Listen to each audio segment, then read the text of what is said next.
Estamos em mais um vídeo da série As Portas de Jerusalém e hoje nós vamos falar sobre a Porta do Cárcere. A Porta do Cárcere era um grande portão que dava acesso à prisão de Jerusalém, ao pátio da prisão. Nessa aula nós podemos aprender que nós devemos deixar que o Espírito Santo entre por essa porta e nos livre, nos liberte daquilo que está nos aprisionando. E Ele fará isso por meio da oração, por meio das súplicas e dos clamores. Bom, este é um lugar onde as nossas prisões devem ser quebradas e há muitas prisões em nossas vidas que devem ser relaxadas. A prisão do medo, a prisão da depressão, da falta de perdão, da amargura e tantas outras. Para muitos, a comida, um pedaço de bolo, uma Coca-Cola, uma xícara de café.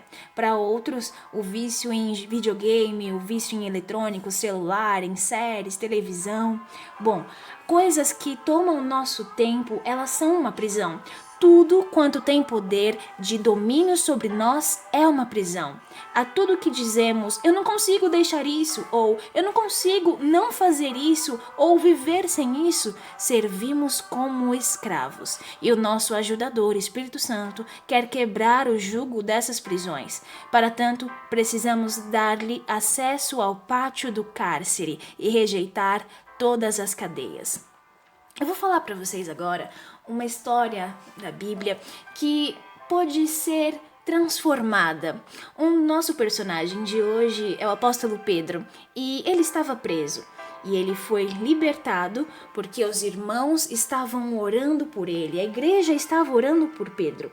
Bom, foi na época do rei Herodes, em que ele colocou na cabeça que deveria perseguir alguns membros da igreja. Ele mandou assassinar Tiago, irmão de João, e quando viu que isso fez subir a sua popularidade entre os judeus, ordenou a prisão de Pedro. Tudo isso durante a semana da Páscoa. Bom, o apóstolo ficou na cadeia, vigiado por 4 grupos de 4 soldados. O rei planejava deixar que o povo o linchasse depois da Páscoa. Durante todo o tempo em que Pedro esteve sob severa vigilância na cadeia, a igreja orou fervorosamente. O dia em que Herodes havia marcado para a morte de Pedro estava chegando. Naquela noite, guardado por 2 soldados, um de cada lado, Pedro dormia como um bebê. Havia ainda guardas na porta vigiando o lugar.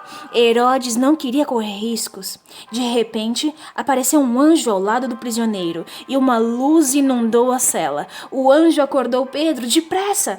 As algemas caíram dos pulsos do apóstolo e o anjo ordenou: vista-se, calce os sapatos. Pedro obedeceu e o anjo disse ainda: vista o casaco e vamos sair daqui. Pedro seguiu, mas não acreditava que tudo aquilo fosse verdade. Achou apenas que estava sonhando. Depois de passar por 2 grupos de guardas, eles chegaram ao portão de ferro que conduzia à cidade, que se abriu automaticamente. Eles chegaram à rua sem nenhum impedimento.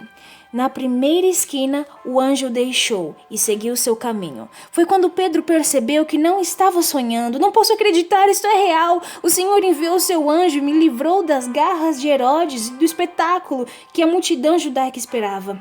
Ainda sacudindo a cabeça, maravilhado, ele foi para a casa de Maria, mãe de João. A casa estava cheia de amigos que oravam. Quando bateu a porta, no pátio, uma jovem chamada Rod abriu a porta.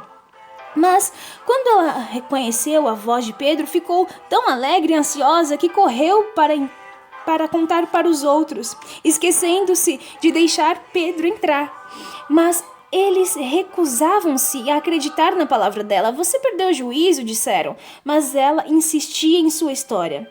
Ainda céticos, começaram a dar asas à imaginação. Não, deve ser o anjo dele, você deve ter visto alguma coisa, você deve estar sonhando, é muito tarde. Durante todo esse tempo, o pobre Pedro ficou lá na rua. Finalmente, foram até a porta, e quando viram que era ele mesmo, não sabiam o que dizer. Pedro os acalmou com um gesto. Depois de contar como o Senhor havia tirado da cadeia, pediu: digam a Tiago e aos irmãos, contem o que aconteceu a eles. Em seguida, retirou-se dali. Ao raiar do dia, a cadeia estava empolvorosa. Onde é que está Pedro? Onde está Pedro? O que aconteceu com ele? Queriam saber. Herodes mandou que trouxessem Pedro, e como ninguém sabia onde ele estava, nem conseguia explicar o que havia acontecido, os guardas é que foram executados. Cortem a cabeça deles, ordenou. Herodes, cansado da Judéia e dos judeus, decidiu retirar férias e foi para Cesareia. Bom, nós só conseguimos ver esse milagre de outra maneira. Nós não conseguimos ver esse milagre de outra maneira senão como uma resposta de Deus. A resposta de Deus às orações feitas pela igreja, feitas por Pedro. Deus, ele livra aqueles que clamam por ele. Nós podemos ver isso em vários relatos da Bíblia. Em Tiago, capítulo 5, versículo 17, 18, diz assim: Elias era humano como nós. Ele orou fervorosamente para que não chovesse, e não choveu sobre a terra durante 3 anos e meio. Orou outra vez, e os céus enviaram chuva, e a terra produziu os seus frutos. Em João 14, do 13 ao 14, diz: Eu farei o que vocês pedirem em meu nome, para que o Pai seja glorificado no Filho. O que vocês pedirem em meu nome, eu farei.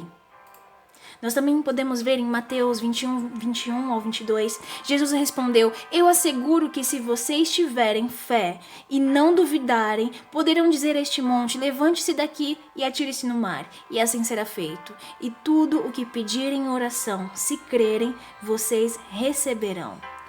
Peçam e será dado, busque e encontrarão, batam e a porta será aberta. É o que diz em Mateus 7,7. Bom, todos esses versículos, eles nos inspiram a orar, a pedir, a clamar por Deus. Ele nos ouve. Deus é soberano, é poderoso. Ele é como um pai que ouve seus filhos, que os cuida, os protege, os livra do mal e nos corrige também. Deus é maravilhoso e Ele está disposto a nos libertar. Jesus Cristo, Ele veio a esse mundo para que nós tenhamos vida, vida com abundância, para que nós sejamos libertos do jugo do pecado. Aliás, a única forma de estarmos livres do pecado é estarmos presos a Jesus Cristo. Já possuímos o jugo de Jesus, que é suave e leve. Paulo fala isso, da liberdade que Cristo nos libertou. Permanecei, pois, firmes, e não vos dobreis novamente a um jugo de escravidão. É o que diz em Gálatas 5. As prisões da alma se manifestam na incapacidade de dominar a vontade da carne, nas carências afetivas, insegurança, acomodação, pensamentos descontrolados, dificuldade em tomar decisões, lentidão. Há 1001 formas de prisões, mas todas têm só uma origem: o pecado, Satanás. Para todas elas há um só remédio: Jesus Cristo, cujo poder libertador é ministrado pelo Espírito Santo. E que glória ter as prisões despedaçadas, quaisquer que sejam as cadeias que tenham assolado a sua alma. Clame como Davi: tire a minha alma da prisão e eu louvarei o teu nome.